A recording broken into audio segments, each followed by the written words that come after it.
Hello, everybody, and welcome back to coverage of Grand Prix Philadelphia. My name is Marshall Sutcliffe. I am joined in the booth by Steve Sadin, and it looks like we are already underway with Luis Scott Vargas sitting at 10-0 versus Yuya Watanabe, also at 10-0. One of them will be defeated, and they are already off here. It looks like we have a grim roustabout for Luis Scott Vargas, followed up by a Gorehouse Chainwalker, both of them unleashed, and just a little Concordia Pegasus for Yuya. It looks like he's on Selesnya. He's going to need to make a play here that's going to help him stabilize as he's facing down 5 power already on this early turn of the game. Well, the Pegasus is holding off Luis's 2-2, and he just needs to have Yuya just needs to have any 2-power creature or 4-toughness blocker, and unless Luis has a removal spell that he's willing to use, he won't have any profitable attacks. That's right. Now I do see a Vassal Soul and I believe a Martial Law in hand for Yuya. Not sure. I think that might be a Selesnya Sentry. A Selesnya Sentry. I think you're actually right. Yep. So so he's got 2 different 3-drops he can choose from here. One of them is a 3-2 and one of them is a 2-2 with flying. What do you like here? You just looking to trade off for that? I think I would just play the Vassal Soul here and be willing to trade. Just trade for the Chainwalker. Looks like Yuya's trying to figure out how much damage he's going to take versus how much damage he can deal. Yuya does play the Vassal Soul. All right. Now we'll see what Luis does here. Presumably going to attack with at least his Gorehouse Chainwalker. Possibly both creatures. Oh, all right. He's got an Auger Spree. And he's going to battle in there for 3. He just attacks with the Chainwalker. He knows that Yuya is going to block his 2-2. Yeah. So even though it's unleashed, Luis has too much respect for his opponent to waste time doing that. I would have attacked anyway. You can still represent Electrickery. Very good point. All right, Deviant Glee on the Grim Roustabout, and they both fight, and it looks like there's a Eyes in the Skies, which is going to do not a ton here. I guess he can double block. Yeah, he can double block there, but he's still potentially going to take 4 damage here from the Grim Roustabout. And Luis looks like he has another Auger Spree to take out the Concordia Pegasus and keep both of his creatures on board. So Luis has had a pretty ideal open here with 2 unleashed creatures and 2 removal spells. So the Roustabout now is a 4/3 regenerator that Luis can also give trample to. That's pretty rough. Something like an Arrest would be pretty nice here for Yuya. There's not a whole lot of ways that he can deal with that. Maybe a Night. No, he doesn't have his Concordia Pegasus anymore, so a Knightly Valor would not put him out of 4/3 range. That's right. So he's going to play a Security Blockade. That's going to give him a 2/2 Knight, and it's also going to allow him to prevent 1 damage to himself by tapping that land if he'd like. Even slowing the bleeding a little bit isn't helping Yuya a ton. He needs to draw an answer to that Roustabout fast. That's right. All right, so Yuya says, well, I'm going to prevent 1 of it, so I'm only going to take 3, and Luis has a second Grim Roustabout. Now, that's actually pretty relevant on this current board state. You have to figure that Roustabout is going to get outclassed at some point, just the regular 2/2 one, but who knows? Maybe. Right. I mean, Yuya still has to draw an answer for the 4/3 Roustabout. Yes. And then he can find something to deal with the new 2/2. Yuya just played his Selesnya Sentry and another Selesnya Sentry. Okay. So he can regenerate next turn. He's got when the he has mana. 6 mana available. But Luis can still give his Deviant Glee enchanted Grim Roustabout trample to ensure that he'll be able to punch through for a couple of points of damage. Yep. And then interestingly, Yuya does have the Security Blockade still available, but he doesn't, at least currently, have enough mana to do both. He would need another land to be able to regenerate and prevent 1. At the same time, Yuya is starting to develop a pretty good attacking force. All right. Luis attacks with everyone. And remember, Luis's guys can't block. Not a single one of them can block here. So, one of the things that you'll see pretty often is that the deck will get off to a quick start like this, but if the Naya deck can just put up a bunch of beef, it can actually just race them at some point. Now, that isn't the case here. Sure, but as if Yuya is still in a Yuya's position able where he to needs to block. if Yuya finds a card like Druid's Deliverance, That then one turn can make that the could difference. easily allow him to win this race. That's that right. currently looks just sort of dreadful for him. But first, he's got to figure out a block to get through this turn. Mm-hmm. So what do you think is going to happen here? Is he going to put the knight in front of the Gorehouse Chainwalker? I think he has to, unless he has Druid's Deliverance already in his hand. Now, one of the things that Yuya is going to have to keep in mind as he proceeds now through he this put game is he's got to keep in mind his life total, trying to keep it above 5, or actually 4 in this case, because, well, yeah, so he does have the security blockade, but right now he's at 4, and an explosive impact would be enough to finish him off. Now, Luis is on 4 lands, so currently not an issue, but it's something that Yuya is going to have to keep in his mind at all times. The problem is Yuya's in a bad enough spot just on the board Mm-hmm. that he can't afford to play around anything that good. That's right. If And Luis has an explosive impact, if he has another, even just an Augur Spree or an Annihilating Fire, that's probably going to be enough for him to just win the game outright, and regardless of how conservatively Yuya plays. yeah, and we saw that in that Yuya did make a block there, and he's still down to 4. It was interesting to me that Yuya decided to block with his Celestia Sentry instead of Yeah, the why 2/2 was that? Knight with Vigilance. I think Are you assuming populate shenanigans are incoming? either Yuya is trying to draw into a relevant populate card, or he just wants to make sure that he can get a good attack, a decent attack in this turn Mm-hmm. with his Vigilance creature. Which he indeed does for 3 damage, and he just passes a turn back. Now, we do note, So if Yuya had wanted to leave back 2 blockers no matter what, then he wouldn't have had any attack with the second Celestia Sentry. Oh, that's a jeez. bad one. So Yuya's left up all that mana for regeneration plus prevention, but Luis just says, Traitorous Instinct, your guy, and battle with the whole team. So that is going to be 5 damage potentially from the Celestia Sentry just by itself, not to mention the 4 damage from the Roustabout plus 2 more damage. All right, so he's going to use Savage Surge to pump and untap his guy, but in reality, he's just making a survival play here as his Sentry dies, his Knight dies. He killed off the Deviantly Enchanted Grim Should Roustabout. that Sentry have died, or Huh? didn't the Sentry run into the Knight? What did I miss there, Steve? I thought it did as well. That doesn't. It gets plus 2 plus plus 2 plus 0. Oh. I must No, have I just think missed that- something there. Huh. All right, we'll try to figure out it. Maybe if somebody's on Twitter, they can see if we missed something. Because I'm pretty sure that thing got Right, it blocked. got blocked. Because it by had the to get blocked. Yeah. Louis Oh. pointing out that it should be dead. Yeah, he actually just took 3 damage from it. This is an unfortunately messy situation.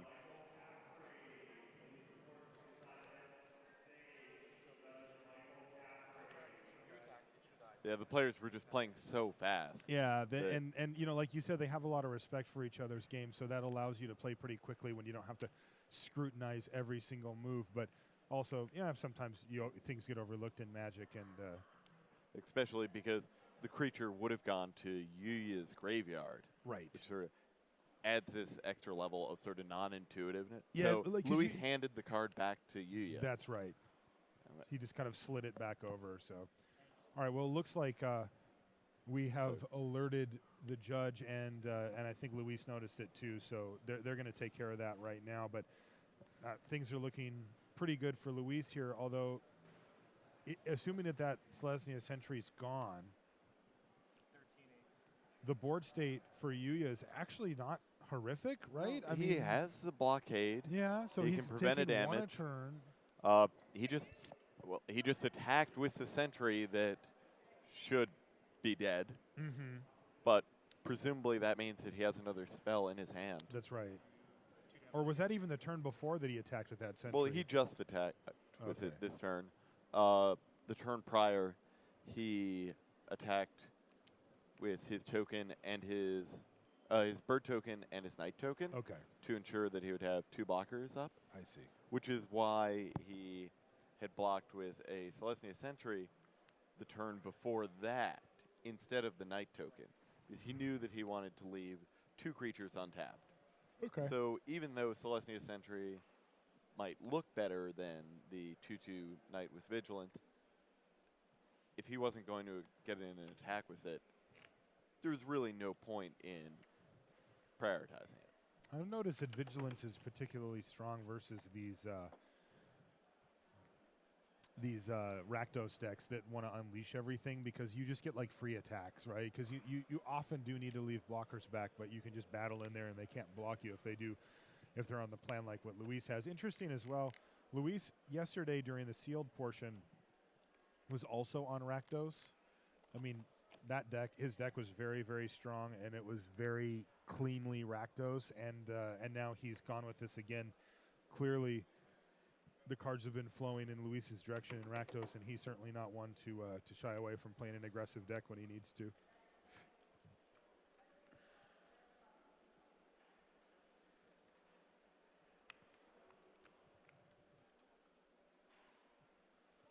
So,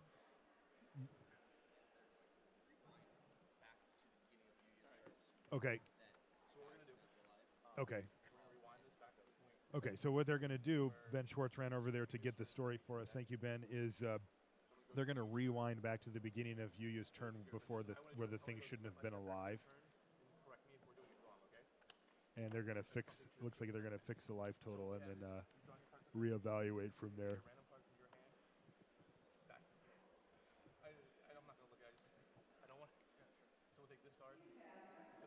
All right, so Luis puts apparently a random card from his hand back on his library where he hadn't drawn. This is I haven't seen this one before, but it looks like they're just doing their best to rewind the game state. No, I don't think any spells were cast in between or anything. So No, fortunately, it's pretty easy to clean up. So he says pass the turn. Now Luis draws a card that he would have. He battles down, and Yuya's going to fall to 2. Thanks to the security blockade. Yuya draws the card, and he says go. It looks like he's got a forest and maybe an Eyes in the Skies in his hand. I think Luis should still be on 16 at this point. Yeah, I think so too. Yuya falls to 1. All right, was not an Eyes in the Skies. There's a Precinct Captain. That's actually a very nice draw here. But you know, something like a Ultimate Price is the kind of thing that you'd be worried about here. And another he's just got another Instinct, Traitorous that's Instinct, the game. and he's going to scoop him up. Rashad is taking a look at a Grand Prix Philadelphia playmat here.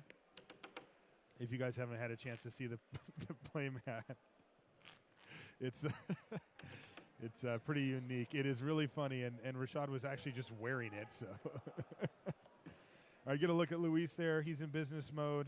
Completely undefeated here this weekend so far, and he's up a game on Yuya Watanabe so far.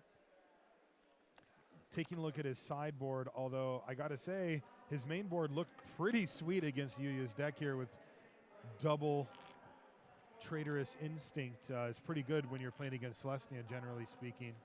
And that game, at least, Yuya's deck seemed a little bit slow, and we didn't see any removal to speak of. We saw one combat trick and an Eyes in the Sky. Yeah. So whatever creature enchantments that Luis has, so Deviant Glee, if he has any Pursuit of Flight, are probably going to be able to just go unanswered. Okay, yeah. So Luis, again, has the ability to play a Grim Roustabout, enchant it, and then just go to town. Yeah. I did notice, though, that Yuya, like Luis had, I think, 4 or 5 lands total when that game ended. And if you look, Yuya had like 7, 8, so he did draw a fair amount of lands there. And, maybe we'll get a little bit better of a showing here from Yuya's deck in game 2. And Yuya had the turn 2 Concordia Pegasus, which can be very good against Rakdos. I don't think it's very good against Rakdos. It at can all. be. I mean, it did If hold they off a have- couple of those Grim Roustabouts. Right. If they have cards like Rakdos Cackler and Rakdos Shred Freak, then that can totally blunt your opponent's offense. But if your opponent has Gorehouse Chainwalkers and Splatterzugs and Deviant Glees and Dead Revelers and the good cards, then Concordia Pegasus isn't going to do a ton for you. he gets outclassed pretty quickly. All right, I can't see how many lands Luis has, but it doesn't look like too many. We'll see if he's got a keeper here. It looks like his curve was very low. He may not need too many to be operational. Yuya is taking a look at his hand. And, yeah, I don't think Luis had enough, so he's going to go ahead and mulligan. And I guess Yuya's kept. Yeah. Right. And even the more expensive spells that we saw to Luis aren't the kind of spells that you necessarily want to cast immediately when you have the mana for them. So Trader's Instinct, not a great spell to play on turn 4 most of the time. Yeah. You want to play that on one of the last turns of the game. Or if you find a really good opportunity to punch through an extra 6 or 8 damage, sure. But you're not always going to be able to give up that early turn. Okay.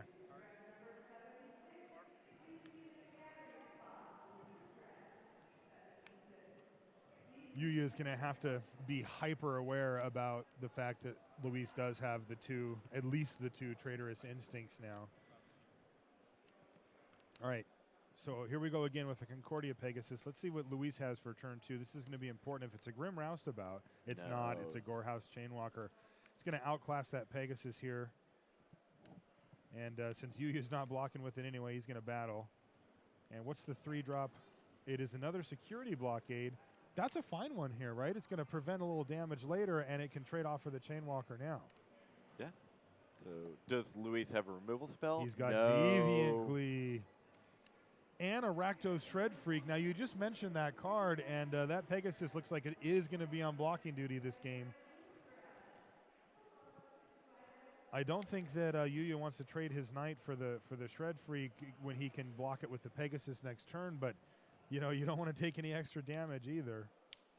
Yeah, and we know that Luis has 2 Trader's Instincts, so that Pegasus might be coming in for another 3. Oh, that's a good point. It looks like Yuya's taken it. It was a massive hit there. He took 7 damage in one swing from Luis. That was turn 3. Yeah. Yuya went from being on 20 with a creature that could block his opponent's 3-2 to being on 13, Yeah. staring down 7 points of power against a deck that he knows has a couple of good removal spells and multiple Trader's Instincts. That's right. Pretty tough spot. Is that an Ethereal Armor? It is. All right, that is a Steve Sadin and BDM special right there. The Ethereal Armor is And going to give another wow. Ethereal Armor. So he's given his Knight. A 6/6 Vigilance First Striker. Is it a 6/6 Vigilance First It- Strike now? No, it's a 9. It's a 8/8 because of the security blockade. Oh my!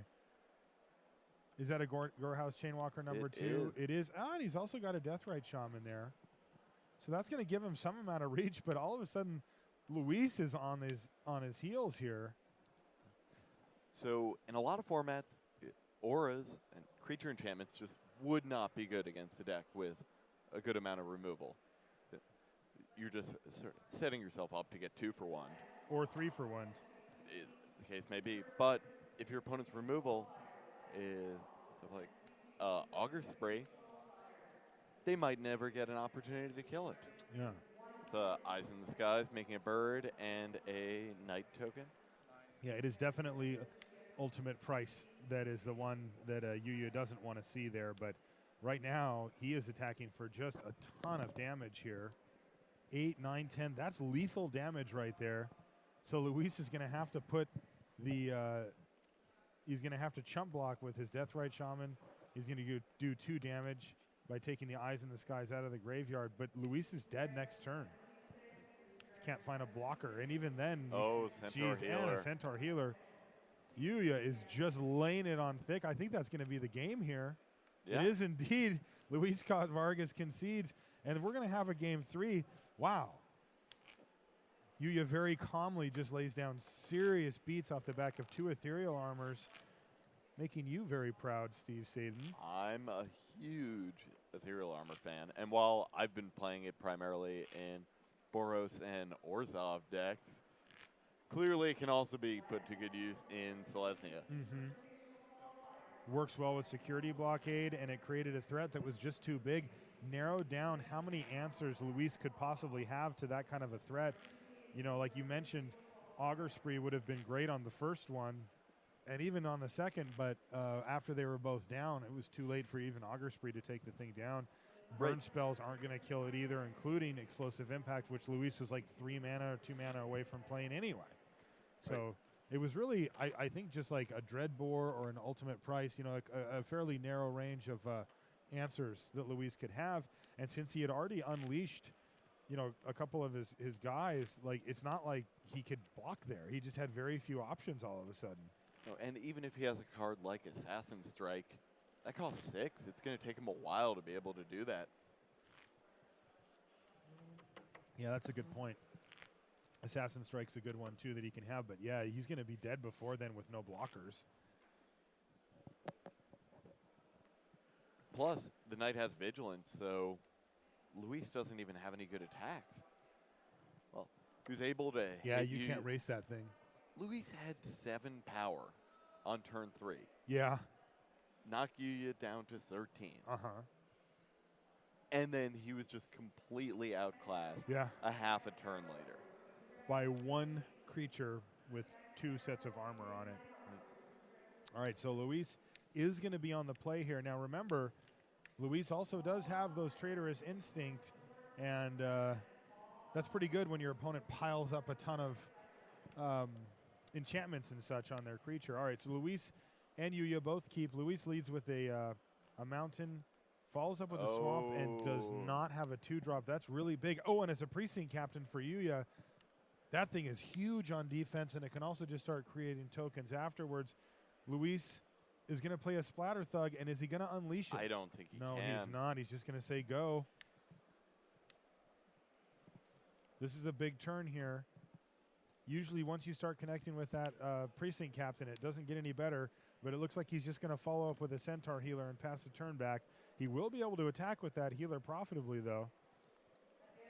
We haven't seen much removal from Yuya, so that Splatter Thug could hold things off for a while, and he's got a Cobble Brute now. Again, not very good versus Precinct Captain, but can certainly get in the way of that healer if that's what Luis wants to do, but it's hard to imagine that that's his plan here, just in the sense that if Luis starts trading off defensively and blocking, it feels like his deck probably has a tough time winning the long game. We haven't seen too much of it, though, so we might have some stuff that we don't know about. And he's going to play his 5th land, and he is going to unleash this spawn of Rixmati, so it's going to be a 6/4. Currently bigger than any one creature that Yuya has. Now Yuya decides to end step Eyes in the Skies. He does populate just the bird token.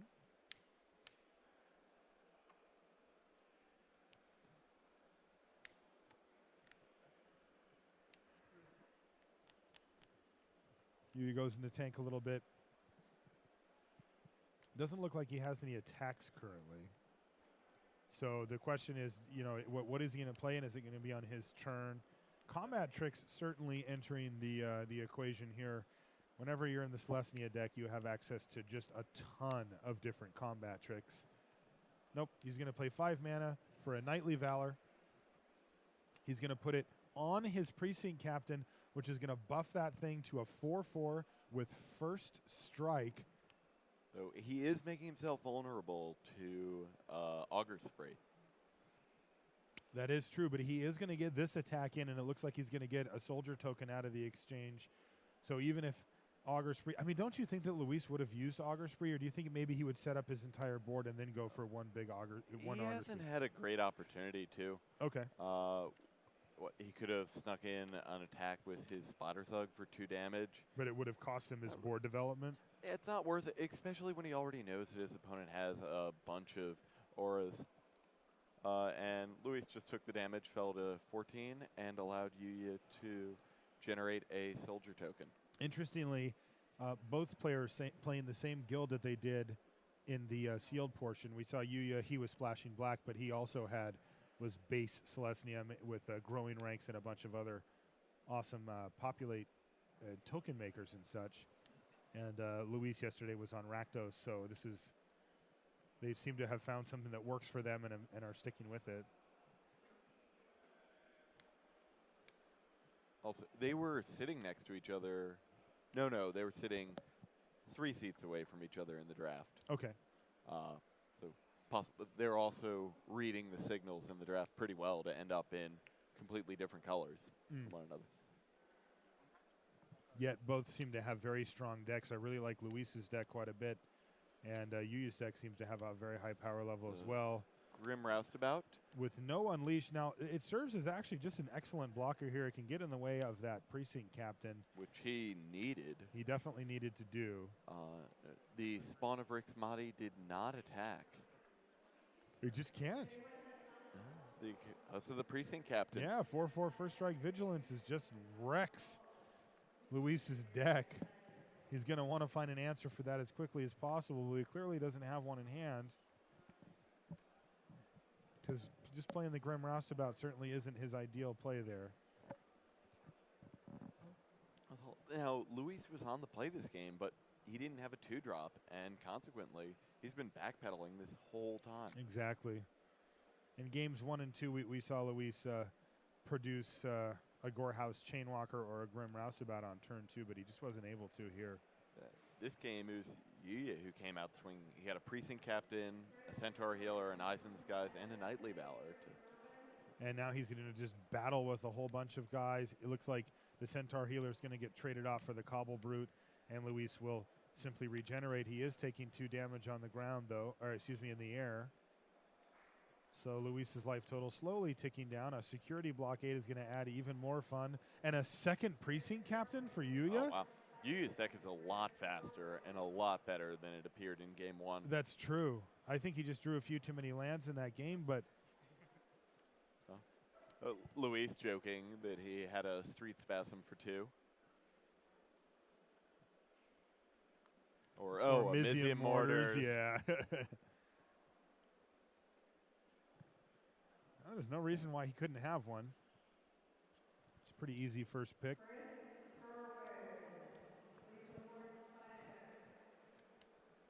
Deviant Glee is going to go on the not unleashed Splatter Thug, which is kind of interesting. You know, there is a play that Yuya could find here. I don't think he has a card in his hand, but if he were to find a common bond, he could make it so that all of Luis's creatures are not able to block. Although it looks like he's just found a Tristani's Judgment. It's going to take out the Splatter Thug right on time as well. Right after Luis spent another card invested on that Splatter Thug, and now he's going to get another Knight out of the deal. And it looks like Yuya has taken full command here as he just battles with his team.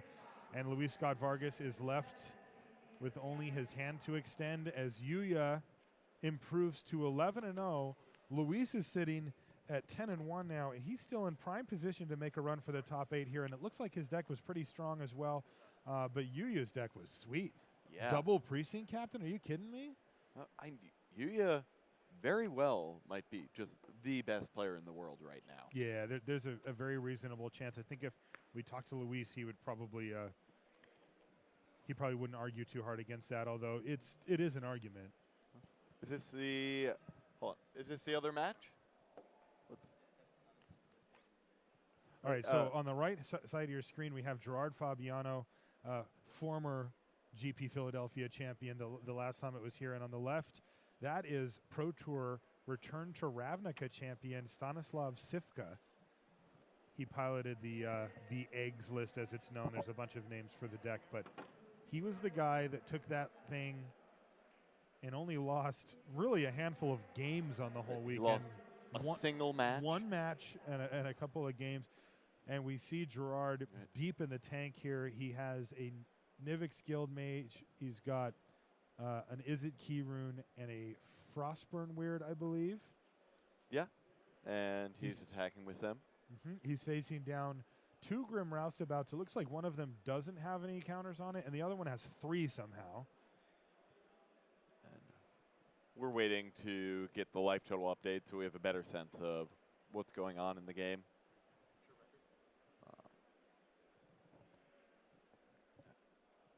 Sifka trying to decide if he wants to block or which creature to block.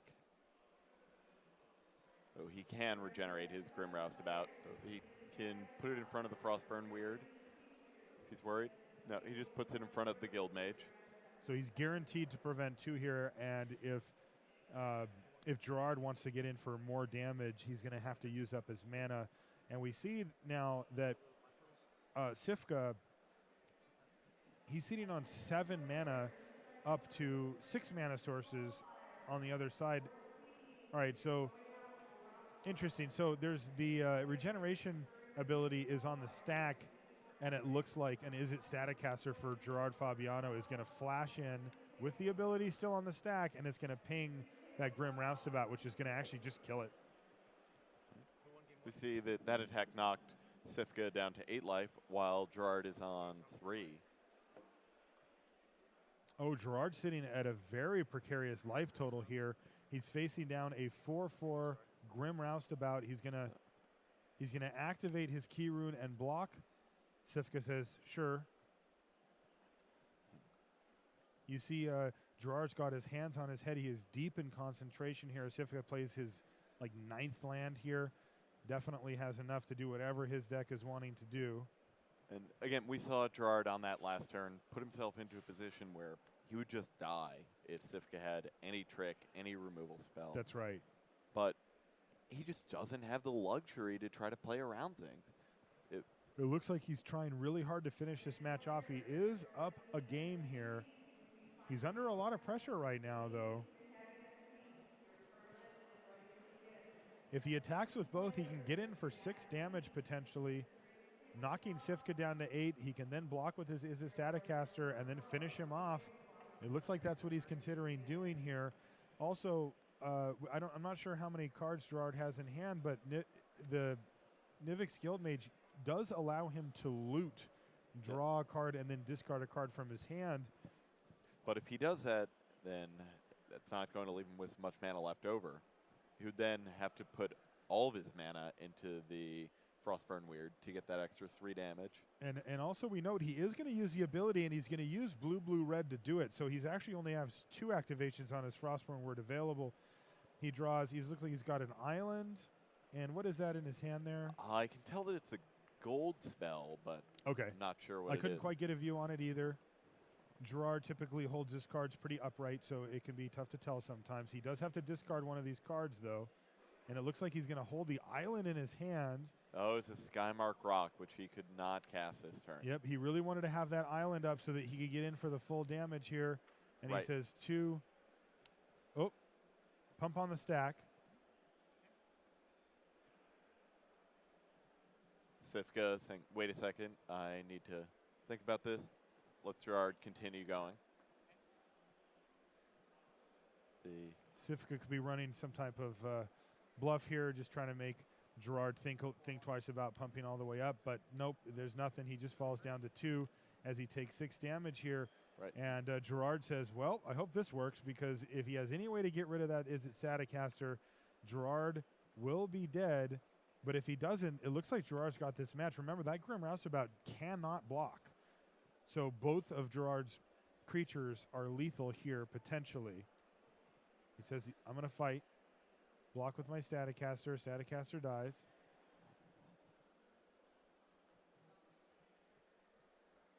Gerard has no cards in hand, so it's just dead. There we go.